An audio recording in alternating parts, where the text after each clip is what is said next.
आढावा घेऊया।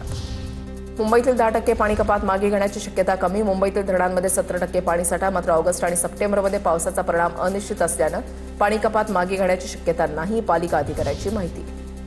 मुंबईतील प्रमुख रेल्वे स्थानकांवर सुरक्षा वाढवली। आंदोलनाच्या पार्श्वभूमीवर मध्य रेल्वेकडून प्रमुख रेल्वे स्थानकांवर सुरक्षा वाढवली।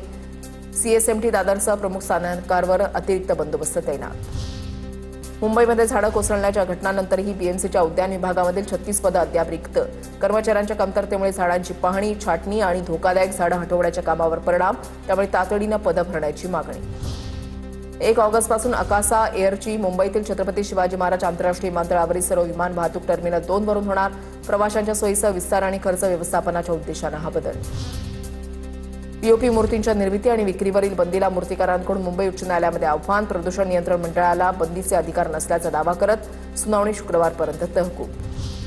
मुंबईतील जेजे आणि पुण्यातील ससून रुग्णालयामध्ये रुग्णांच्या नातेवाईकांसाठी उभारली जाणार धर्मशाळा। रुग्णांच्या नातेवाईकांना अल्पदरामध्ये निवास, भोजन आणि मूलभूत सुविधा मिळणार। नागपूर, छत्रपती संभाजीनगर, यवतमाळ आणि कोल्हापूरमधील शासकीय रुग्णालयांचा समावेश।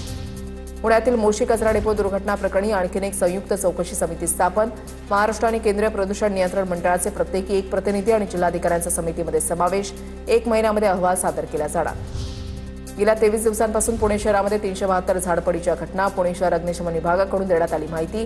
काल एका दिवसामध्ये झाड पडल्याच्या एकूण 27 घटना। मुसळधार पावसामुळे सर्वाधिक फटका।